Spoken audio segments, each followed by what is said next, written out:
కొద్ది రోజుల నుంచి మీడియాలో ఏదైనా వార్త హల్చల్ అవుతుంది అంటే దాంట్లో ముఖ్యంగా ఒకటి మేఘాలయ మర్డర్ ఇష్యూ అని చెప్పొచ్చు. పెళ్ళైన వారానికే భర్తని అతి కిరాతకంగా చంపించిన భార్య మనం చూస్తూనే ఉన్నాం. కాళ్ళపారాని ఆరకముందే తనతో ఫిజికల్‌గా కూడా ఉండొద్దు అంటూ కూడా ప్రియుడు చెప్పిన మాటలు నమ్మి అతి కిరాతకంగా భర్తను చంపి ఇప్పుడు జైల్లో ఊస లెక్కపెడుతుందని చెప్పొచ్చు. 26 ఏళ్ళు కూడా లేకుండానే మరి ఎందుకు ఈ మహిళలకి ఇలాంటి ఆలోచనలు వస్తున్నాయి? అది కూడా తన సొంత భార్యని, భర్తని, తల్లిదండ్రుల్ని ఇలా చంపే ఆలోచనలు ఎందుకు వస్తున్నాయి? ఏంటనే దాని గురించి ఇప్పుడు మనతో పాటు మాట్లాడడానికి సైకాలజిస్ట్ హరిరాఘవ్ గారు మనతో ఉన్నారు. ఆయనతో మాట్లాడి మరిన్ని వివరాలు తెలుసుకుందాం. నమస్తే సార్. సార్, ఇప్పుడు చూడొచ్చు మీడియాలో ఎక్కడ చూసినా సరే మేఘాలయ ఇష్యూ వస్తుంది. ఎందుకంటే పెళ్ళైన తర్వాత హనీమూన్కి వెళ్ళొచ్చాక వాళ్ళ బంధం ఇంకా ఎక్కువగా పెరుగుతూ ఉంటుంది. వాళ్ళిద్దరి మధ్య ఉన్న అటాచ్మెంట్ అనేది ఇంకా పెరుగుతుంది. అలాంటిది ఒక ప్లాన్ వేసి భర్తని ఎక్కడ చంపాలి, ఎలా చంపాలి అని అంతా ప్లాన్ చేసి ముందుగానే ఆ విధంగా చంపడం అనేది, అంటే ఇలాంటి ఆలోచనలు అసలు ఎందుకు వస్తున్నాయి అంటారు? రైట్. అంటే మనకి మీడియాలో ఇటువంటి న్యూస్ వచ్చినప్పుడల్లా మన సోర్స్ ఏంటంటే మీడియా ఒకటే.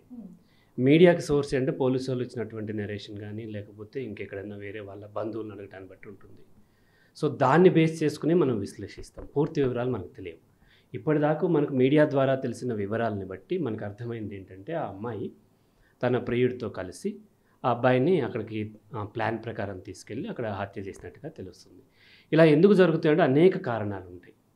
కొన్ని మానసిక కారణాలు ఉండొచ్చు, కొన్ని సామాజిక ఒత్తిడులు ఉండొచ్చు, అండ్ కొన్నిసార్లు ఆ నేరం చేసేసి తప్పించుకోగలను అనేటువంటి ఒక ఆలోచన ఉండొచ్చు, లేదంటేనేమో అక్రమ సంబంధాలు ఉండొచ్చు. ఇటువంటివన్నీ కూడా అనేక కారణాలు ఉంటాయి. ఇప్పుడు ఈ కేసులో చూసినట్లయితే మానసిక సమస్య ఏం కనిపించడం లేదు. మానసిక సమస్యతో చేసింది కాదు. అయితే ఇక్కడ ఆ అబ్బాయిని పెళ్లి చేసుకొని హనీమూన్కి వెళ్ళారు వాళ్ళు. సహజంగా అందరూ క్వశ్చన్ చేసేది ఏంటంటే ఇష్టం లేనప్పుడు ఆ ప్రియుడు ఉన్నాడు అంటే అంతకంటే ముందే అతనితో ఆమెకు రిలేషన్ ఉన్నట్టుగా అర్థమవుతుంది. అటువంటిప్పుడు ఎందుకు పెళ్లి చేసుకున్నారు, ఎందుకు పెళ్లి చేసుకుంది ఆ అమ్మాయి అన్నప్పుడు సహజంగా ఏమవుతుందంటే సామాజిక ఒత్తిడి ఉంటుంది. ఆ పేరెంట్స్ కానీ వాళ్ళు కానీ అతన్ని చేసుకుంటే ఒప్పుకోరేమో అనేటువంటి భయం చేత వీళ్ళు పెళ్ళికి నో చెప్పలేకపోతారు. ఎక్కడన్నా చెప్పొచ్చు అని కూడా ప్రయత్నిస్తారు. ఇక్కడ తల్లిదండ్రుల తప్పిదం కూడా ఉంది అనొచ్చు. ఎందుకంటే పెళ్లికి ముందే ఆ అమ్మాయి ఇంకొక అబ్బాయితో లవ్లో ఉంది, ఎఫ్ఐఆర్లో ఉందని తెలిసినప్పటికీ కూడా చాలామంది తల్లిదండ్రులు చేస్తున్నది అంటే వేరే వాళ్ళతో పెళ్లి చేస్తే ఈ వ్యక్తిని మర్చిపోతారు, సంసారం మంచిగా సాగుతుంది అన్న భ్రమలో పెళ్లి చేస్తున్నారు అనొచ్చు. కొన్నిసార్లు వాళ్ళకి తెలియక కూడా ఉండొచ్చు. ఈ అమ్మాయి కూడా చెప్పకపోయి ఉండొచ్చు. ఎందుకు చెప్పలేకపోతుంది అని అంటే అంత స్వేచ్ఛ ఉందా లేదా, ఒక్కొక్క కల్చర్లో ఒక విధంగా ఉంటుంది. ఈ కేసులో వాళ్ళ అమ్మకి వాళ్ళ తమ్ముడికి తెలుసు అనేది పోలీసులు కూడా చెప్పడం జరుగుతుంది. తెలిసినా సరే ఏదో ఒక విధంగా తప్పించేసి పెళ్లి చేస్తే అయిపోతుంది కదా. ఇటువంటి రిలేషన్స్ ఉంటాం కామన్, మర్చిపోయి చేసుకుంటారు కదా అనేటువంటిది అమ్మాయి కంటిన్యూ అవుద్దని అనుకోవచ్చు. అయితే ఆ అమ్మాయి కంటిన్యూ కాలేకపోవటము, అతను వద్దనుకోవటము, అండ్ ఈ అబ్బాయితో కంటిన్యూ చేయాలి అనుకున్నప్పుడు వాళ్ళకి వయసులో చిన్నపిల్లలు కాబట్టి సినిమాల ప్రభావం ఉంటుంది కదా. సినిమాల్లో ఈ మధ్య చాలా సినిమాల్లో హత్య చేసో లేకపోతే ఏదో ఒక నేరం చేసి తెలివిగా తప్పించుకోవటం. మనకి ఆ మలయాళం నుంచి వచ్చిన సినిమా వెంకటేష్ చేసినటువంటి సినిమా ఏదో ఉంది, ఆ పేరు తెలియదు, దృశ్యంలో. అలా చాలా హాలీవుడ్లో కూడా ఇటువంటివి వస్తూ ఉంటాయి. తెలివిగా తప్పించుకోవచ్చు అని వాళ్ళు ఆలోచించి ప్లాన్ చేసి ఉండొచ్చు. ఈ అమ్మాయి మొదట అతన్ని చంపేద్దామన్నప్పుడు అతను ఒప్పుకోకపోవటము, తర్వాత మనీ ఆఫర్ చేయటం, మనీ చేతను చేయని చెప్పటము, అక్కడికి తీసుకువెళ్ళటము, రకరకాల పోలీసుల ఇన్వెస్టిగేషన్లో మనకి అది హత్య అని తెలిసింది. అయితే వీళ్ళు ఏం చేస్తారంటే తప్పించుకోవచ్చు, తప్పించుకుని మనం హాయిగా జీవనం సాగించింది. సినిమాల్లో హీరో ఎన్నో మర్డర్లు చేస్తాడు, తర్వాత హాయిగా హీరోయిన్తోని తను చక్కగా జీవితం సాగిస్తూ ఉంటారు. సో వాళ్ళు ఎవరికైతే లాజికల్ థింకింగ్ లేదో రిపీటెడ్లీ దానికి ఎక్స్పోజ్ అవ్వటం వల్ల ఇవన్నీ మామూలునేమో నిజ జీవితంలో కూడా అంత ఈజీగా మనం తప్పించుకోవచ్చేమో అనేటువంటి భావంతో వీళ్ళు ఇటువంటి వాటికి ఒడిగట్టే అవకాశం. కొన్నిసార్లు అంటే ఈ దీంట్లో అయితే ముందే ప్లాన్డ్గా చంపాలి అనేటువంటి ఉద్దేశం, కొన్నిసార్లు చంపాలనే ఉద్దేశం లేకపోయినా ఏదో ప్రయత్నం చేసి వాళ్ళని బెదిరించడమో ఇంకోటి చేసినప్పుడు హత్యలాగా మారే అవకాశం ఉంటుంది ఒక్కొక్కసారి ఆ భావోద్వేగంలో. ఇక్కడ క్లియర్గా చంపాలని ఉంది. అయితే ఎలా చంపాలి అన్న దాంట్లో వాళ్ళు ఇదే ప్లాన్ చేసుకోవాలి, అనేక ప్లాన్స్ చేసుకున్న కుదరక లాస్ట్కి అంటే ఆ ఎత్తైన ప్రాంతానికి తీసుకెళ్ళినప్పుడు తోసేస్తే పడిపోయాడని చెప్పి, లేకపోతే ఆ ట్రెక్కింగ్కి వెళ్ళినప్పుడు జారి పడిపోయాడు నా భర్త అని చెప్పి ఆమె ఇంటికి వచ్చి విక్టిమ్ కార్డ్ ప్లే చేస్తే 1-2 సంవత్సరాల తర్వాత అతన్ని పెళ్లి చేసుకోవచ్చు అనేటువంటి ఐడియా వేసి ఉండొచ్చు. సో కానీ అది 2-3 సార్లు ట్రై చేసినా సరే కుదరకపోవడంతో అతన్ని కొట్టటము, తల మీద కొట్టటము, ఆ గాయం కనిపించింది పోస్ట్ మార్టం రిపోర్టులో, కొట్టడం అనేది జరిగింది. కొట్టడం వలన వీళ్ళు అల్లినటువంటి ఏదైతే ప్లాన్ ఉందో అది కాదు, వీళ్ళకి క్రిమినల్ యాటిట్యూడ్ ఉందనేది పోలీసులకు అర్థమైంది. ఇక్కడ యువత అంతా అర్థం చేసుకోవాల్సింది ఏంటి అని అంటే, సినిమాల్లాగా జీవితం ఉండదు. పోలీసుల నుంచి కొంతమంది తప్పించుకుంటూ ఉండొచ్చు, కానీ వాళ్ళు తప్పించుకోవట్లేదు, పోలీసులు పట్టుకోవట్లేదు. జాగ్రత్తగా అర్థం చేసుకోండి. విజయ్ మాల్యా చక్కగా అందరి ముందే బ్యాగులు వేసుకుని చక్కగా అందరి ముందే వెళ్ళిపోయాడు తప్ప దొరకక కాదు. నేరస్తులు దొరకక కాదు, ఏం చేసినా పోలీసులు దొరికిపోతారు. ఎందుకు మీరు ఇందాక సినిమా అన్నారు కాబట్టి మనం గతంలో కూడా చూసుకుంటే మీర్పేట్ ఇష్యూ మనం ఒక వీడియో కూడా చేయడం జరిగింది సార్. గతంలో చూసుకుంటే మీర్పేట్ ఇష్యూలో సొంత భార్యని కుక్కర్లో ఉడికిచ్చి, అంటే భార్యని ఎలా చంపాలి అనేది కూడా గూగుల్లో సెర్చ్ చేసి మరీ చంపడం జరిగింది, ఎలా దొరకకూడదు అనేది కూడా ఆయన వీడియో చూడడం జరిగింది, కానీ చివరిలో దొరికాడు. ఇవన్నీ ఉదాహరణలు ఉన్నప్పటికీ కూడా యువత మాత్రం అవన్నీ మర్చిపోయి ఒకరిని చంపేయటం, లేకపోతే అక్రమ సంబంధం, మనం గతంలో కూడా వేరేవి చూడొచ్చు, అక్రమ సంబంధం కోసం పిల్లలకి పెరుగులో విషం కలిపి చంపటం, ఊరేయటం, ఇలాంటివి ఎన్నో చూస్తున్నాం. అయినా కూడా వీళ్ళు ఎందుకని మారటం లేదు? అయితే ఇక్కడ మనము సమాజంలో ఇప్పుడు మీరు ఒక న్యూస్ ఛానల్లో పనిచేస్తున్నారు, న్యూస్ ఛానల్స్తో కంపేర్ చేస్తే ఎంటర్టైన్మెంట్ ఛానల్కి దాదాపుగా 4 to 5 times ఎక్కువ వ్యూవర్షిప్ ఉంటుంది. ఇది చూసేవాళ్ళు చాలా తక్కువ. సమాజం కోసం న్యూస్ ఛానల్ పనిచేస్తూ ఉంటుంది, దానికోసం ఇటువంటి ఇష్యూస్ మీద నాలాంటి వాళ్ళు ఎవరి దగ్గరికి వెళ్ళి మీరు విశ్లేషణ తీసుకుంటూ ఉంటారు, అవేర్నెస్ క్రియేట్ చేద్దాము అని. కానీ ఇది చూసేవాళ్ళు ఎంతమంది? అసలు న్యూస్ ఛానలే చూడకుండా సినిమాలు, జబర్దస్తులు, లేకపోతే బిగ్ బాస్లు ఇటువంటివే చూస్తూ జీవితాలు అయిపోయినాయి ఎన్నో ఉంటాయి, ఎంతోమంది ఉంటారు. సో వీళ్ళు ఇటువంటి వాటి పట్ల అవేర్నెస్ లేకపోవటము, అవి రిపీటెడ్గా వాటికి ఎక్స్పోజ్ అవ్వటం వల్ల అది సాధ్యము, సినిమాలలాగానే జీవితం కూడా ఉంటుంది.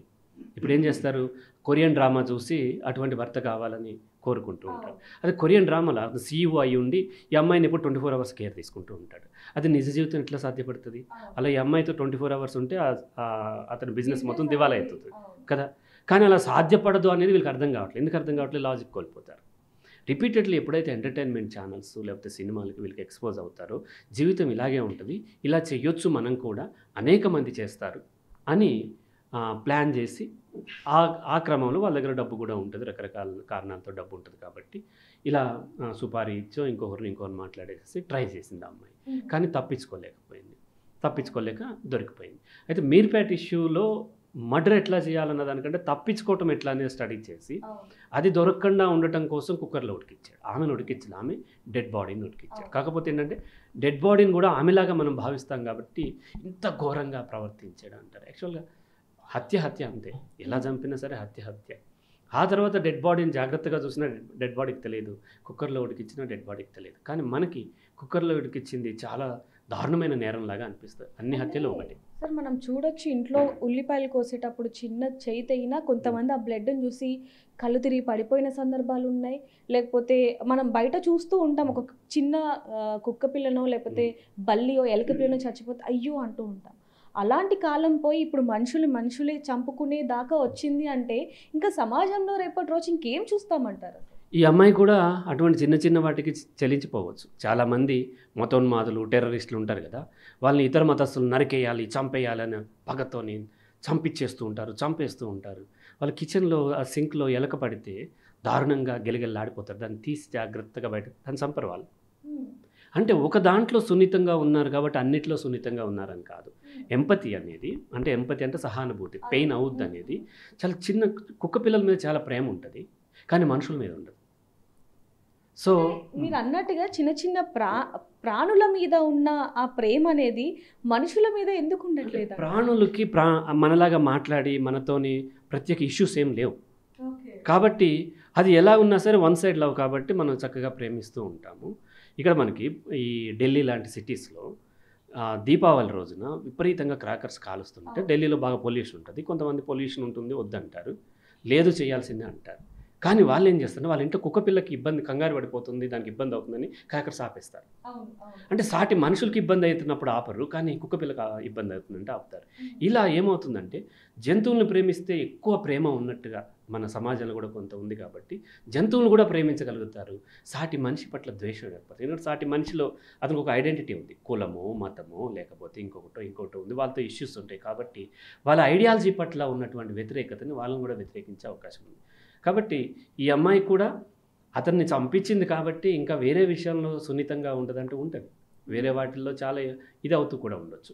కాబట్టి ఒక విషయంలో సున్నితంగా ఉన్నంత మాత్రాన అన్నిట్లో ఉంటారు అనడానికి లేదు.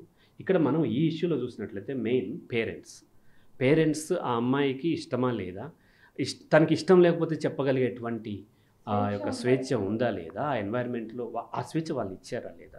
బాగా స్ట్రిక్ట్గా పెంచుతారు, గజగజ వణికిపోవాలి. మొన్న ఈ మధ్య సినిమాలో వచ్చింది కోర్ట్ అనే సినిమాలో పిల్లని స్లీవ్లెస్గా తీసుకొస్తే ఆ శివాజీ క్యారెక్టర్ వేశారు, ఆయన యాక్ట్ చేశారు. ఎంత విరుచుకుపడతాడంటే వాళ్ళు తిడతాడు, బెదిరిపోతారు అందరు. అప్పుడు ఆ పిల్ల ఎంత బెదిరిపోతుంది. ఆ పిల్ల రేపు పెరిగి పెద్దయి, ఒకవేళ అటువంటి సిచ్యువేషన్ ఉందనుకో సినిమా, అది పెరిగి పెద్ద అయిన తర్వాత ఎవరినన్నా ప్రేమిస్తే తన తండ్రికి చెప్పగలుగుతుందా, చెప్పడానికి కష్టం అవుతుంది. చెప్పిన వాళ్ళు కొట్టుబడేస్తూ ఉంటారు. సో కాబట్టి ఇది ఎంత సీరియస్ ఉంది, వీళ్ళు ఏ టైప్ ఆఫ్ మీడియాకి ఎక్స్పోజ్ అవుతున్నారు, ఏ టైప్ ఆఫ్ మూవీస్ ఎక్స్పోజ్ అవుతున్నారు, ఇవన్నీ పేరెంట్స్కి అర్థం కావాలి. ఫస్ట్ పేరెంట్స్ కూడా ఎడ్యుకేట్ అవ్వాలి. ఒకరిని ఇష్టపడి పెళ్లి చేసుకోవడం తప్పు కాదు, ఖచ్చితంగా డబ్బు ఉండాలి, ప్యాకేజ్ ఉండాలి, అందం ఉండాలి. చాలామంది ఇది కూడా కామెంట్ చేస్తున్నారు, అతను ఏం అందంగా ఉన్నాడు, ఇతను అందంగా ఉన్నాడు అంటే ఒక్కొక్క సైడ్ చూసినప్పుడు ఒక్కొక్కరు అందంగా అనిపించవచ్చు. ఈ క్వశ్చన్ అడగచ్చో లేదో తెలియదు సార్. అంటే మామూలుగా కొంతమంది ఇప్పుడు మీరు అన్నట్టుగా అబ్బాయి అందంగా లేడు, అంటే కొంచెం చూడ్డానికి కూడా ఏదోలా ఉన్నాడు అనుకునే ఏదైతే ఉందో, ఈ రోజుల్లో అమ్మాయిలు ఎక్కువగా డబ్బుకి సెక్స్కే ఎక్కువ వాల్యూ ఇస్తున్నారు అంటూ కూడా కొంతమంది మాట్లాడడం జరుగుతుంది. దాని కారణంగానే ఇలాంటివి జరుగుతున్నాయి అనొచ్చా మనం? సెక్స్ అనేది కరెక్ట్ కాదు, డబ్బుకు విలువ ఇస్తూ ఉంటారు. ఎందుకంటే సమాజం మొత్తం మారింది. సెక్స్ కోసం ఇటువంటి ఎక్స్ట్రా మ్యారిటల్ అఫైర్లు పెట్టుకోరు ఏ ఆడపిల్ల కూడా. అంటే ఇన్ జనరల్ ఒకరిద్దరు ఉండొచ్చు, బట్ ఆడపిల్లలకి ఎమోషనల్ సెక్యూరిటీ కోసం ఆ అబ్బాయి ఎప్పటి నుంచో ఫ్రెండ్ చాలా సెక్యూరిటీ ఇస్తూ ఉండొచ్చు, ఆమెను చాలా జాగ్రత్తగా చూసుకుంటూ ఉండొచ్చు. ఫాదర్ దగ్గర కానీ బ్రదర్ దగ్గర దొరికినటువంటి ప్రేమ తన దగ్గర, ఆ అటెన్షన్, ఈమె పిలవగానే మాట్లాడటము, ఫోన్ చేయగానే లిఫ్ట్ చేసి కొంచెం ప్రేమగా మాట్లాడటము, టైం స్పెండ్ చేయటం వలన ఈ ఆడపిల్లలు వాళ్ళకి అట్రాక్ట్ అవుతూ ఉంటారు. ఆ తర్వాత వచ్చేసేసి దాన్ని ఏదో సెక్స్ కోసం కోరిక అని కొట్టిపడేయటము ఇట్లాగే ఉంటుంది కదా. ఆడపిల్లలు కొంచెం మర్చిపోతారులే అనుకుంటే కష్టం అవుతుంది. సెక్స్తో ఇద్దరు కలవటం అనేది జరగదు. కొన్నాళ్ళు ఇతనితో కాపురం చేస్తే కలిసిపోద్దులే అనుకుంటే నో, వేరే దారి లేక కొంతమంది ఉండొచ్చు తప్ప. సెక్స్ జరిగితే చాలామంది ఏం చెప్తారంటే భార్యాభర్తలు కొట్లాడుకుని మీ మధ్య సెక్స్ లేదు కదా, కలిసి ఉండండి బలవంతం చేస్తే ఆ అమ్మాయి ప్రెగ్నెంట్ అవుతుంది, కొట్లాటలు కంటిన్యూ అవుతుంది, ఆడపిల్లని పుడుతుంది, వేరే దారిలే కంటిన్యూ అవ్వాల్సి వస్తుంది. అది సెక్స్ వల్ల జరగలే, ఆడపిల్ల వల్ల జరిగింది కంటిన్యూ చేయడం. సో కాబట్టి సెక్స్ ప్రతిదీ సెక్స్ కోసం జరగదు, ముఖ్యంగా ఆడపిల్లల తరపు నుంచి సెక్స్ కోసం జరగదు. ఈ మీద కూడా సెక్స్ కోసం అతనితో రిలేషన్ పెట్టుకుని సెక్స్ కోసం భర్తను చంపటం కాదు.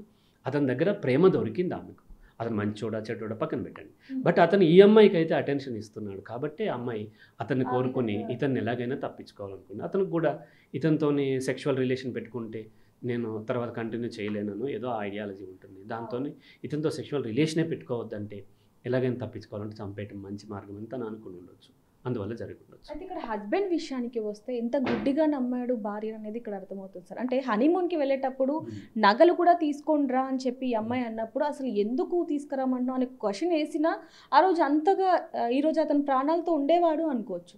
అలాగే వెళ్ళేటప్పుడు టికెట్స్ ఒక్కటే బుక్ చేయటం, మొత్తం అక్కడ అంతా ప్లాన్ ప్రకారం. అంటే పెళ్ళైన అమ్మాయికి పెళ్లి కాని అమ్మాయికి ఇక్కడ ప్రైవసీ అనేది ఒకటి వచ్చేసింది. అంటే పెళ్ళైన వారంకి ఒక ప్రైవసీ, పక్కకి వెళ్ళి ఫోన్ మాట్లాడుతున్నప్పుడు ఎవరితో మాట్లాడుతున్నా, ఎందుకు మాట్లాడుతున్నా అని ఒక క్వశ్చన్ వేసినా కూడా ఈరోజు అతను ప్రాణాలతో ఉండేవాడు అంటే చెప్పలేము. ఇప్పుడు అమ్మాయి పెళ్ళైన వెంటనే ఫోన్లు ఫ్రెండ్స్ నుంచి మానేయమంటే ఎట్లా మానేస్తారు? ఫ్రెండ్షిప్ ఎప్పటి నుంచో ఉంది కదా, మాట్లాడుకుంటారు, మాట్లాడిన ప్రతి ఒక్కరు మర్డర్ చేస్తారని కాదు. అంటే ఈ రోజుల్లో పరిస్థితులు ఈ విధంగా ఉన్నాయి కాబట్టి కొంచెం జాగ్రత్తగా ఉండుంటే. కానీ మాట్లాడిన ప్రతి అమ్మాయి మర్డర్ చేస్తుందని కాదు, మాట్లాడకపోయినంత మాత్రం చేయదని కూడా కాదు. సో ఆడపిల్లలకి స్వేచ్ఛ అవసరం, ఆ అబ్బాయి కూడా అమ్మాయికి స్వేచ్ఛ, అలాగే తను ఉండొచ్చు, తన ఫ్రెండ్స్తో మాట్లాడుకుంటే తప్పేం లేదు. కాకపోతే ఆ అమ్మాయికి ఇష్టాలు తెలుసుకోలేకపోవటము.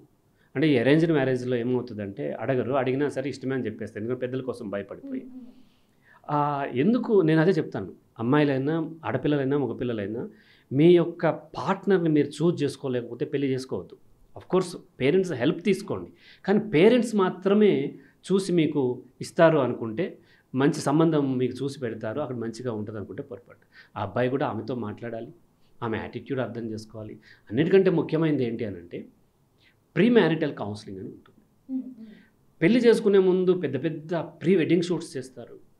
ఇంకా ఏవో సంగీతాన్ని లేకపోతే మెహందీ అని రకరకాల ఫంక్షన్లు లక్షలు లక్షలు ఖర్చు పెట్టి చేస్తున్నారు కదా.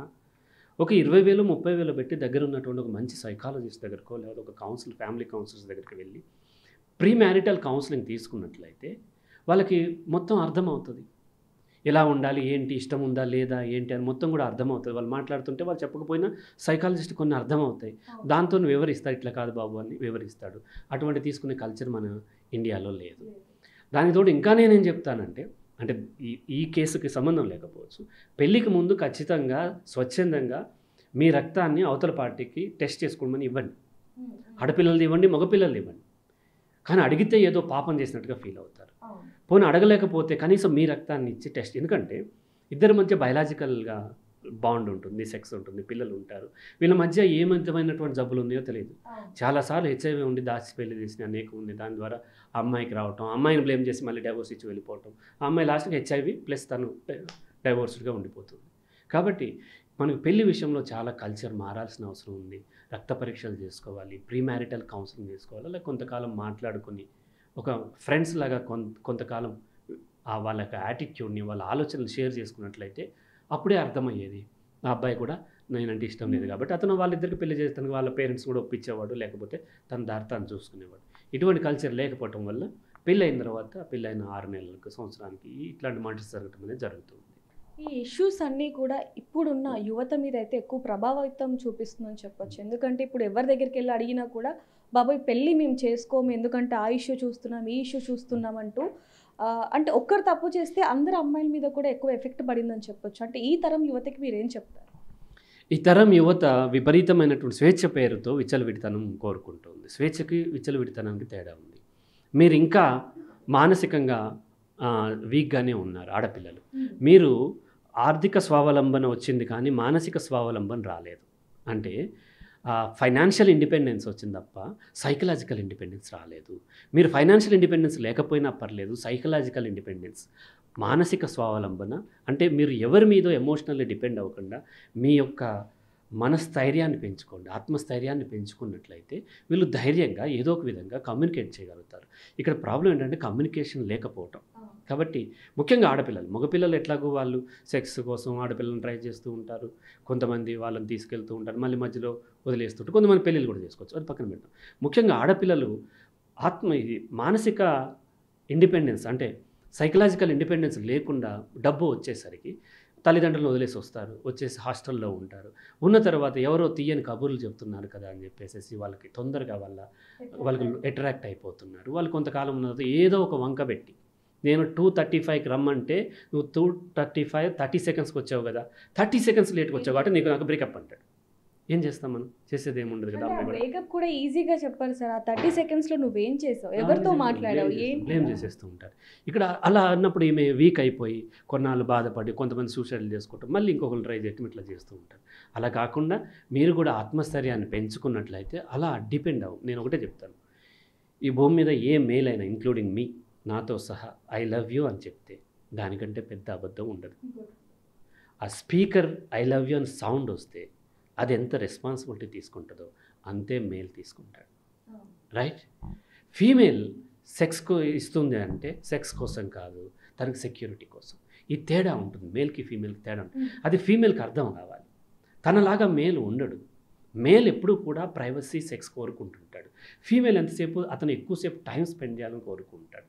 ఫీమేల్కి తన మేల్, అది హస్బెండ్ కావచ్చు, బాయ్ ఫ్రెండ్ కావచ్చు, అన్న కావచ్చు, ఫాదర్ కావచ్చు, మేనమామ కావచ్చు, తన మేల్ ఎవరైతే తనకు సెక్యూరిటీ ఇచ్చే మేల్ ఫీమేల్తో మాట్లాడాలి. మాట్లాడకపోతే కనీసం పోట్లాడటం కూడా తనతోని కనెక్ట్ అయి ఉన్నట్టే అనమాట. సో అంత వీక్గా ఉండేసరికి ఏమవుతుందంటే మగవాళ్ళకి అది అవకాశంగా మారుతుంది. బయలాజికల్ కూడా వాళ్ళకి సెక్స్ జరిగిన తర్వాత వాళ్ళకి ఏమి ఇబ్బంది ఉండదు. ఇక్కడ సెక్స్ జరిగితే మేల్ ప్రెగ్నెంట్ అవుతుంటే ఎంతమంది మేల్ ఇట్లా ముందుకు వచ్చేస్తారు, రారు కదా. సో కాబట్టి అన్ని రకాలుగా ఇక్కడ ఈ రిలేషన్షిప్ విషయంలో మేల్ అడ్వాంటేజ్ అయింది. కాబట్టి చాలా జాగ్రత్తగా ఫస్ట్ కొంతకాలం ఫ్రెండ్షిప్ ఏర్పడిన తర్వాత మీరిద్దరు కలిసి జీవించదలుచుకుంటే, జీవించేటువంటి స్థైర్యం ఉన్నట్లయితే మీ పేరెంట్స్తో కమ్యూనికేట్ చేయండి. వాళ్ళు ఒప్పుకుంటే ఒప్పుకుంటే, లేకపోయినా మీరు చేసుకోవచ్చు. మీరు అడల్ట్ కదా, మీకు చట్ట ప్రకారం మీకు హక్కు ఉంది, చేసుకోవచ్చు. దానికి కావాల్సిన ప్రొటెక్షన్ పోలీసులను ఎక్కడో తీసుకోండి, లేకపోతే కొంత థ్రెట్ ఉంటుందని తెలిసినప్పుడు దూరంగా వెళ్ళటము, కొంత జాగ్రత్తగా ఉన్నట్లయితే సరిపోద్ది. అలా కాకుండా ఇప్పటికీ మన దేశంలో 30 సంవత్సరాలు 40 సంవత్సరాలు వచ్చిన పిల్లలకు కూడా తల్లిదండ్రులు అమ్మాయిని వెతికి పెడుతున్నారు అంటే ఎంత దౌర్భాగ్యమైన స్థితిలో ఉన్నామో చూడండి. సంపాదిస్తున్నాం లక్షల రూపాయలు, కానీ తన పార్ట్నర్ని తను చూసుకోలేకపోతున్నాం. ఆ పిల్లలకి ఏం తెలియనప్పుడు పెళ్లి చేయవద్దు. తెలియని అమ్మాయికి పెళ్లి చేయటం ఎందుకు? కాబట్టి ఆ ఆత్మస్థైర్యం పెంచుకోండి. మీ పార్ట్నర్ని మీరు వెతుక్కునేటువంటి ధైర్యాన్ని, దానికి కావాల్సినటువంటి స్కిల్స్ ఏమైనా ఉంటే అవి కౌన్సిలింగ్ ద్వారా తెలుసుకున్నట్లయితే బెటర్గా వాళ్ళు చూస్ చేసుకుంటారు. సో చూడొచ్చు, యువత మాత్రం పెళ్లి విషయంలో జాగ్రత్తగా ఉండాలనేది మాత్రం తెలుస్తుంది. అదేవిధంగా వచ్చే పార్ట్నర్తో ఖచ్చితంగా కమ్యూనికేషన్, అంటే మాట్లాడే విధానం కానివ్వండి, ఇద్దరు కొంచెం కమ్యూనికేషన్ కనుక ఉంటే ఎటువంటి ఇబ్బందులు ఉండవు అనేది కూడా తెలుస్తుందని చెప్పొచ్చు. మరిన్ని వివరాల కోసం చూస్తూనే ఉండండి బిగ్ టీవీ. కెమెరామెన్ గౌరవ్తో రిపోర్టర్ దేవిక, హైదరాబాద్.